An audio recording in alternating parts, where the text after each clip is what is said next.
There's a quiet frustration a lot of millennials share. No matter how careful you are, no matter how intentional you try to be, cash just doesn't seem to stick. You save for a few months, something happens, and the balance slides back down. Not because you splurged, not because you were irresponsible, but because life keeps pulling from the same place. And that leads to a subtle but exhausting thought.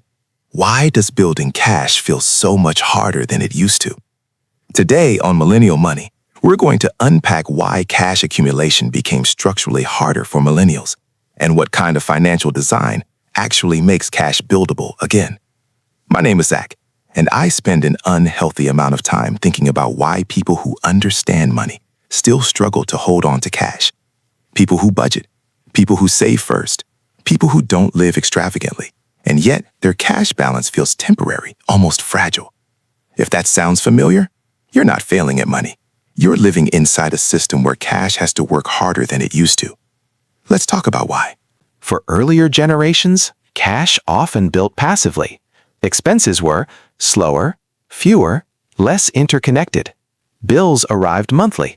Costs didn't auto-adjust upward, and fewer things demanded immediate payment. So when income exceeded expenses, cash simply stayed. There were fewer leaks. Today, that baseline no longer exists. Modern life is designed to pull cash out quickly. Auto-pay, subscriptions, variable pricing, annual increases. Cash doesn't sit, it flows. And most of those flows are recurring, normalized, emotionally justified. So even when you save, you're often just pre-funding future obligations. That's not a discipline problem. That's a structural one. This is the core shift. The portion of income that used to become cash is now absorbed by fixed costs: housing, transportation, insurance, healthcare, childcare. These don't flex easily. They don't pause. They don't negotiate month to month. So cash isn't something you build. It's something you defend. And defense is exhausting. Cash also gets pulled more frequently, not for emergencies, but for friction, unexpected fees, medical copays, repairs, travel costs tied to work or family.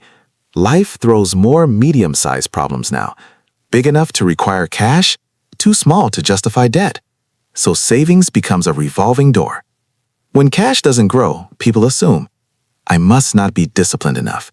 But most millennials aren't overspending. They're absorbing volatility.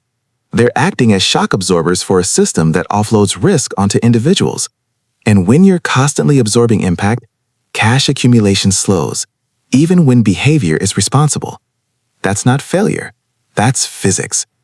At this point, the frustration is clear. You're not asking, how do I save more? You're asking, why does cash keep slipping away no matter how careful I am? So let's stop pretending the solution is effort. The real solution is changing the environment cash lives in. Because cash does not grow through discipline. It grows through design. Solution 1. Stop treating cash as a target. This is foundational. Most people approach cash like this. I need to hit X dollars. That creates pressure.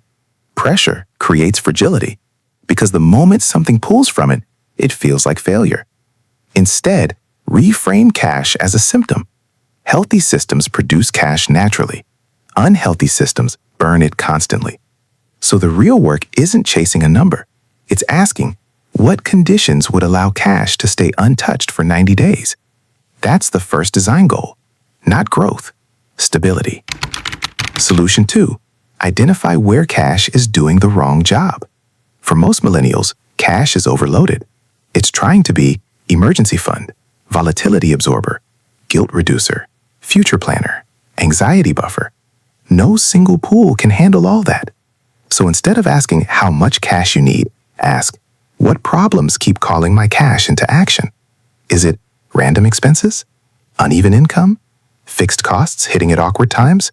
Medical or family friction? Cash builds when fewer problems are allowed to touch it. This isn't moving money. It's redefining responsibility. Solution 3. Reduce the frequency of cash emergencies, not the size. This is subtle but critical.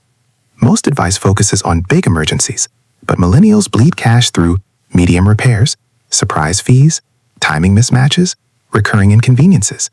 These happen more often than disasters. So ask, what causes me to dip into cash most often? Then redesign that interface. Cash grows when interruptions slow down, not when disasters disappear. Solution 4. Build cash momentum, not just a balance. Cash that grows slowly but consistently feels safer than a larger balance that fluctuates. So instead of asking, how much can I save this month? Ask, what would allow cash to grow 3 months in a row without interruption? That might mean smoothing uneven expenses, anticipating known friction, giving cash recovery time. Momentum builds confidence. Confidence keeps cash intact. Solution 5. Separate randomness from progress. Here's where many people get stuck. They try to build cash while still absorbing randomness. That's like filling a bucket with holes. Instead, one layer absorbs randomness. Another layer accumulates. Not emotionally, structurally. When randomness has a place to land, cash stops being first contact. This is why cash hasn't built, not because you didn't try. Solution 6. Design for restart speed. This is huge. Cash will get used. That's normal. The real question is, how quickly does it start rebuilding after? If restarting feels painful or demoralizing, your system is too tight. Healthy systems recover quickly, rebuild automatically, don't require motivation to restart. This is design, not discipline. Solution 7. Stop measuring progress monthly. Monthly thinking kills cash confidence because life is lumpy. Instead, measure progress in quarters. Did cash survive volatility? Did it rebuild faster? Did stress decrease? When the answer is yes, cash growth follows naturally. Solution 8. Accept that cash is defensive by nature, and that's okay. One final reframe. Cash isn't unproductive, it's protective. In a volatile system, protection is progress. Once you stop judging cash by investment standards, you stop sabotaging it psychologically, and that's when it finally stays. Cash isn't hard to build because you're bad with money. It's hard because the system keeps asking it to work overtime. When you change that system, cash stops fighting you. Cash used to grow because life was cheaper, slower, and less volatile.